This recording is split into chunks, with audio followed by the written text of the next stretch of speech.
Welcome to Your Life Story, a space to explore the journey from survival to authenticity. I'm Jean, and here we dive into the raw truths of breaking free from the expectations we've grown up with, rediscovering our voices, and thriving after life's challenges. But this isn't just about my story. It's about life, from relationships and self-discovery to the messy, beautiful questions we all face. No topic is off limits here. So if you're ready to embrace courage, healing, and living life on your own terms, you're in the right place. Let's connect. Let's grow. Welcome to the journey.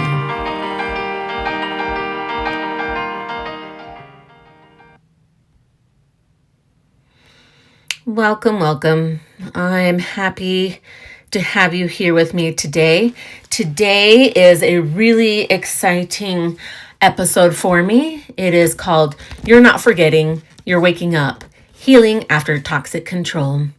Now, before we get started, this one warrants a extra special health and wellness disclaimer. This episode and its content are for informational and educational purposes only. I'm not a doctor, therapist, or licensed health professional. Any information shared here, including nutrition, wellness, or emotional healing, is based on personal experience and reputable research available online. Please consult your healthcare provider before making changes to your diet, treatment plan, or lifestyle, especially if you have medical conditions, for us ladies, PCOS, endometriosis, or chronic inflammation. All right, so today is a real good day because nobody really speaks about these issues that happen to us after we have gone through trauma. You know, it's just not fair. It's brutal, you know. So this is for anyone who feels like they're drowning in freedom. I know, sounds weird, but let's keep going. For anyone who's left a toxic place and now stares at the open road and thinks, what if I don't know how to be me? This one is for you. You know, I never thought I'd speak about this subject, but let's go. Today we're going to go deep. We'll talk about what prolonged trauma does to our bodies and our brains, how leaving can feel like multiple withdrawals, while your ribs and chest might hurt. We'll touch on inflammation and costochondritis gently. How hormones like, just regular menstruation, perimenopause, PCOS, or endometriosis can complicate everything. And most importantly, how to rebuild little by little so you don't go back to the safety of the prison you survived. Stay with me. At the end, I'll give you 5 gentle homework prompts and 5-minute guided meditation to help you come back into your own body. If you're driving, tuck this one away. Come back when you can sit still for the meditation. Otherwise, breathe with me now. We're starting.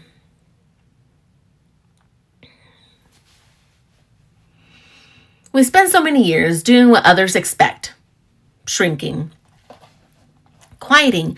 Performing a version of ourselves that keeps the peace. Maybe you were raised to be a sweet, innocent girl. Maybe your partner, your parent, or someone you trusted told you who you were, how you should feel, what you should want. You learned survival. You kept your head down. You gave away decisions, autonomy, the little things like which shirt to wear or which route to drive, and gradually, the big things, your voice, your needs, your boundaries. When you finally leave or when you finally wake up, the world opens, and that opening can feel terrifying. That fear is not a failure. It's the aftershock of learning some strategies that kept you alive. It's normal, it's human, and it's fixable. Over the next minutes here on the podcast, I want to name what happens to our bodies, to our nervous system, and our identities when we survive ongoing manipulation and then begin to choose again. I want to give you specific practices that can help you like drinking water, noticing digestion changes, and walking away from the noise. And add new tools you can use tonight. Okay, part 1. What trauma does to the body. Let's start with the body because everything begins there. When you live in high stress for years, whether it's emotional manipulation, gaslighting, or living under the constant threat of mortality, your body adapts. Your nervous system shifts into survival. Cortisol and adrenaline become background music. Digestion slows, sleep becomes frustrated, muscles hold tension, your immune system can become dysregulated. All of this shows up in real, readable ways, such as you get bloated or constipated because your body prioritizes survival over digestion.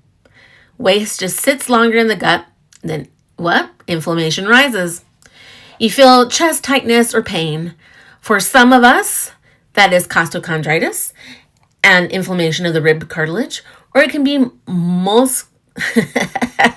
I love my notes here, musculoskeletal tension from chronic stress. Either way, the pain is real and connected to stress, posture, and inflammation. Hormones become unruly. If you're in perimenopause or dealing with PCOS, menstruation, or endometriosis, that hormonal turbulence multiplies the emotional and physical signals. More anxiety, heavier fatigue, more pain, more digestive issues. You feel foggy, memory slips, the sense of forgetting who I am. That fog is real. It's not dementia. It's the brain's reaction to prolonged stress and shifting hormonal landscapes. Think of it like static on your internal radio. You told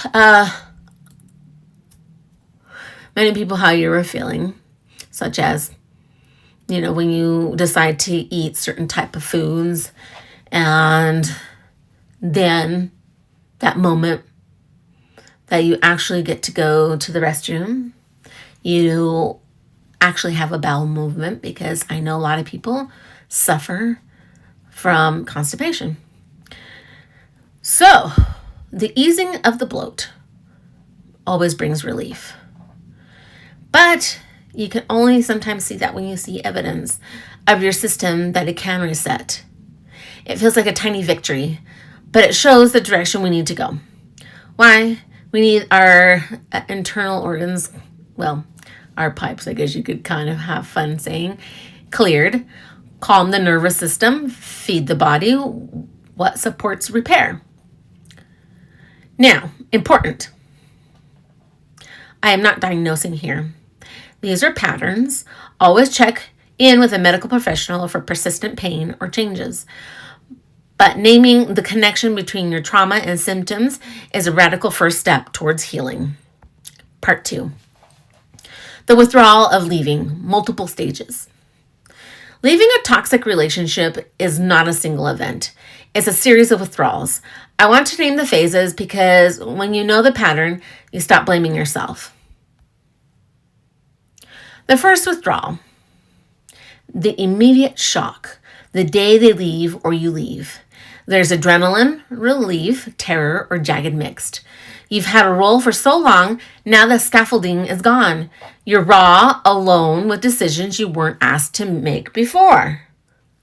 2. The second withdrawal, grief for the old self.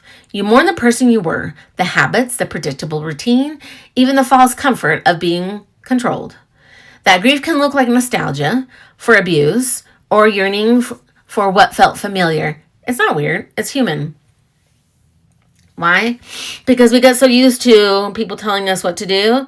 Even it started at a young age, even in school.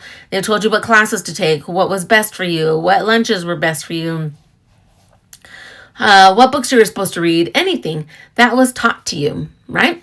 And you passed that for, 12 plus years, and now you're on your own, and it's terrifying. The third withdrawal, the manipulator's Houdini trick. Toxic people often count on your fear. They leave the door open mentally, text in ways that pull, smear stories to control the narrative, or set traps to lure you back. That can look like obsessive thinking, fantasy, or the sense that you'll never survive without them. That thinking is a symptom, sorry about that, not a verdict. 4. The fourth withdrawal. Hormones and the body adjusting.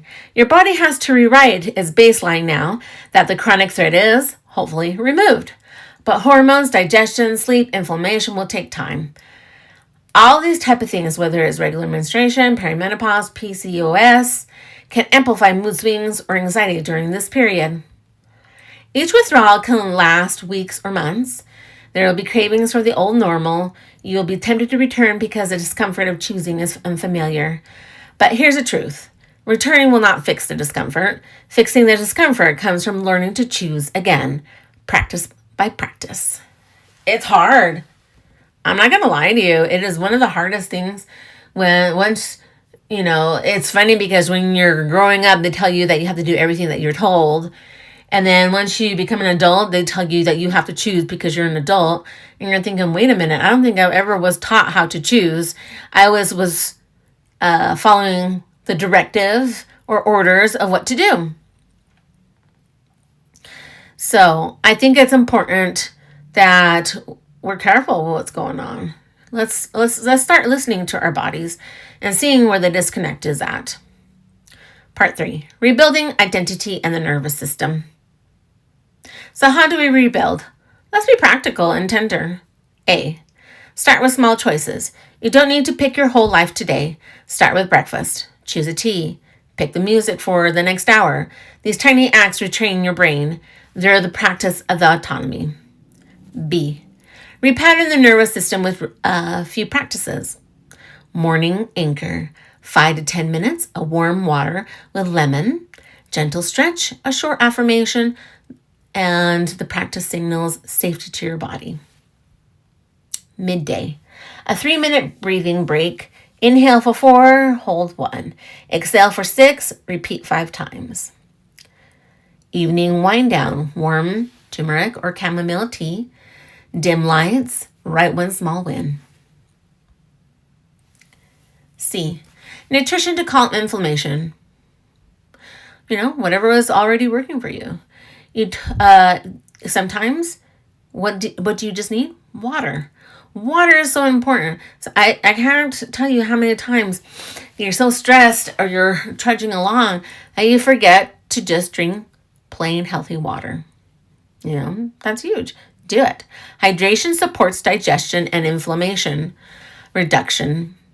Baked sweet potatoes help your energy. Foods that can support the reset include wild-caught salmon, that's your omega-3s, avocados, leafy greens, ginger, turmeric with black pepper, sweet potatoes, beets, olive oil, eggs, and bone broth. Stay away from things that bloat you, especially, some of this works for some and some don't.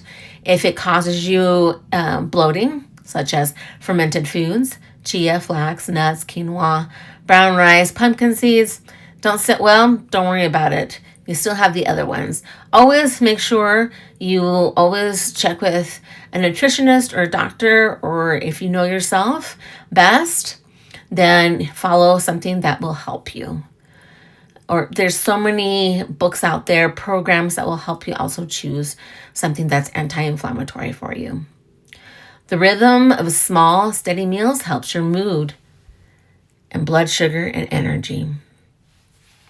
D, movement and breath for chest tension. Costochondritis, chest tightness. If your chest hurts, small posture work is powerful.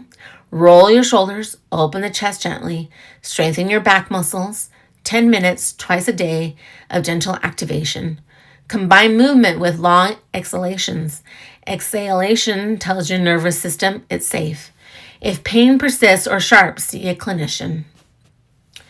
E, sleep and perimenopause support.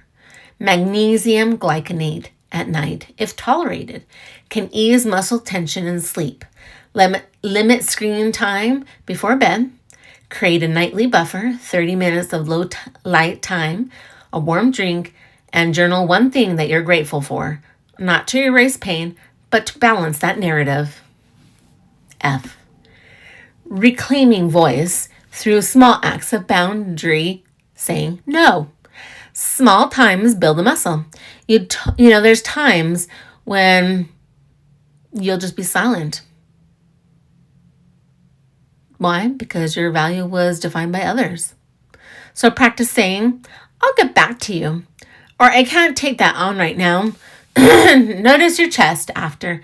It will start to feel lighter. G. Community, faith, and provision. There's times when our faith helps us, and that's important. Whether it's faith, family, a therapist, or supportive online community, find people who will mirror your worth and not feed your fears.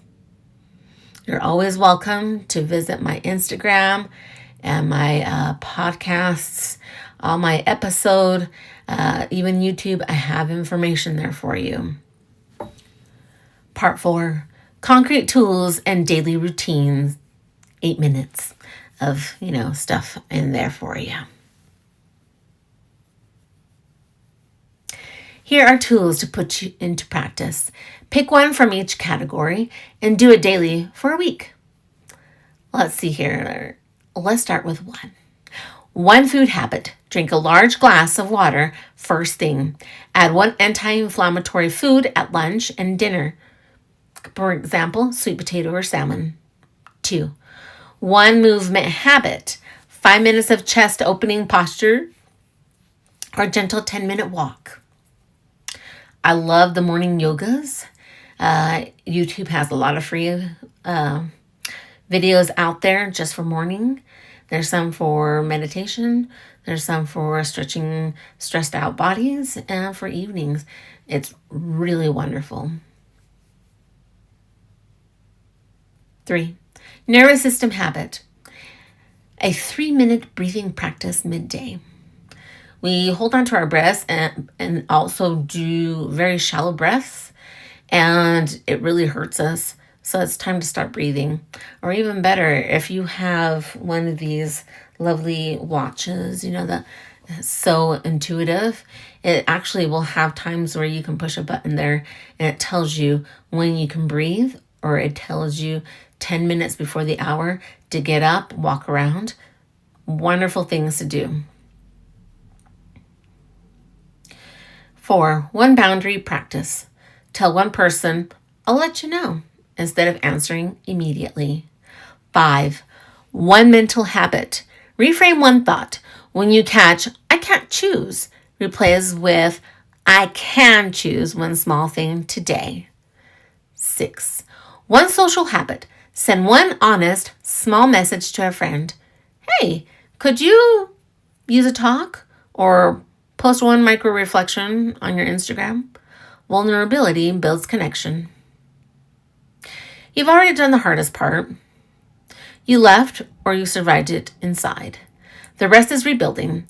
It's not glamorous. It's daily acts. It's the difference between surviving and thriving.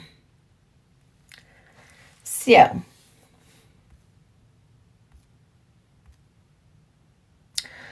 I have some things that I would like to talk just personally, because I think it's important. When you leave or you've been discarded, or both, I guess you would say, it is the hardest situation. But I never understood why so many professionals said, when there's somebody who's hurting you, manipulating you, being toxic, the best thing you can do is separation. And I would cry because I thought if I separate, then everything's going to go down. My whole world's going to go down and I will not be able to survive. I'm telling you.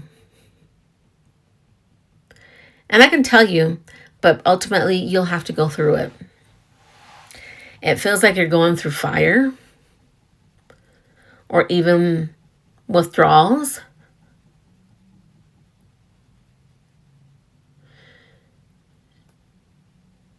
The thing is,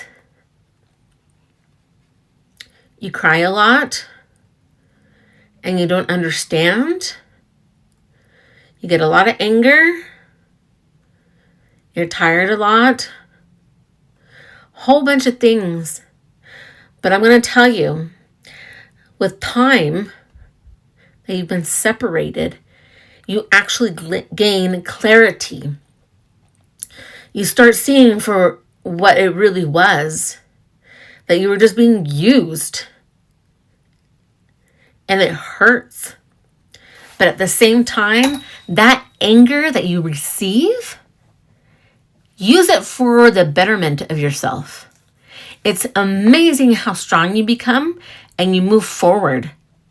So I want you to know that this is a safe zone. I have lots of stuff on Instagram, YouTube that can help you. There's my podcast shows, my episode and everything like that you can go back and reference. If I went through it, not because I wanted to, nobody goes and searches for pain. No. But this will help you. Keep moving forward. Look at all the stuff that I have there for you.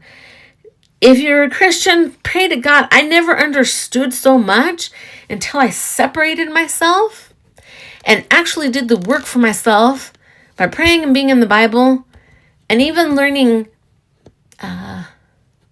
Bible lessons. There's lots of plans out there on your phone, and it's so helpful to understand the truth. And when you see the truth, you can't go back no matter what. But at the same time, you're scared because now you have to make decisions on your own. You have to choose for yourself, and you have to love yourself. And so many things coming at you, but you're going to make it. Okay? Now, I want to give you 5 homework prompts, not exam questions, but invitations. Use a notebook, voice memo, or a trusted person. Take your time. There's no right or wrong. Question 1. Write the list of small choices. For the next 3 mornings, list 3 small choices you will make. Keep them tiny. Breakfast, a song, a 5-minute walk. At the end of the day, note how many of those choices felt in your body. 2. Map the withdrawals. Describe one moment you felt the pull to return to what hurt you. What emotions did you notice? What physical sensations accompanied it? Tight chest, stomach knots, fatigue. Name what stage of withdrawal you think you were in. Shock, grief, craving, or hormonal reactivity. 3. Evidence journal. Record 3 small physical wins you had this week. These are proof your system can and is changing. Whether it's food, sleep, exercise, take it. 4. Boundaries inventory. Write down one boundary you will practice this week. Keep it simple, such as, I won't answer messages after 9 p.m., or I will say no to extra shifts if my body tells me no. After you enact this boundary, jot down how it landed in your body. 5. A letter to your younger self. Write one short letter to the younger version of you who learned to be quiet. Tell her what you know now. You can choose to keep it or burn it in some type of release. But be safe. Take one prompt each day or do them all at once. They are tools to help you anchor into truth and notice evidence that you're not losing your self. You're finding yourself, actually. All right, we're going to move into our little meditation here.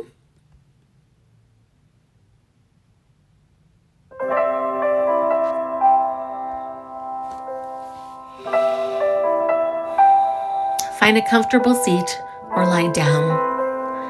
Let your hands rest on your heart and your belly, if that feels good. Close your eyes if that's safe for you. Let's breathe together. Let's begin. Inhaling slowly through your nose for 4 counts. Hold for 1. Exhale for 6. Again, inhale for 4. Hold 1. Exhale for 6. Let your exhale be longer than your inhale. Imagine with each out-breath, you're releasing a small weight. Now bring your attention to your chest. Place your hand gently over the center of your chest. Feel the warm pressure of your palm. Breathe into that place. If you feel tightness there, do not push it away. Observe it like a cloud passing through the sky. Repeat silently, I'm safe to choose. Inhale. I am safe. Exhale. To choose. Let the words be a gentle landing pad for your nervous system. Now imagine your body is in a house. For many years you lived in the basement of that house, in a damp, dim room where you learned to hide. See now a warm staircase in front of you. With every inhale, step 1 stair. With every exhale, feel the air becoming lighter. Step 1. Feel your feet on a new step. Step 2. A little more ground beneath you. Step 3. Warmth spreading to your chest. Step 4. A sense of peace and space. Step 5. You reach the doorway in a bright room. Stay here. Look around. This is the room where you practice choosing. Place one object in the room that represents a small choice you will make tomorrow. A cup for a warm drink, a shoe for a walk, a pen for a tiny note to yourself. Hold that image. Let it settle into your body. Now breathe in slowly. Reassure yourself, I'm not losing who I am. On the inhale, feel the memory of your true self. On the exhale, release shame, confusion, and the pressure to hurry. Say softly to yourself, I'm waking up. I'm learning. I'm patient with my becoming. Take 3 deep breaths. Slow breaths together. Inhale, hold. Exhale. When you're ready, wiggle your fingers and toes. Bring gentle movement back into your body. Open your eyes. Carry the warmth of the room with you like a small lamp in your pocket. Let it be a reminder that your body is safe and your choices are learning steps, not tests.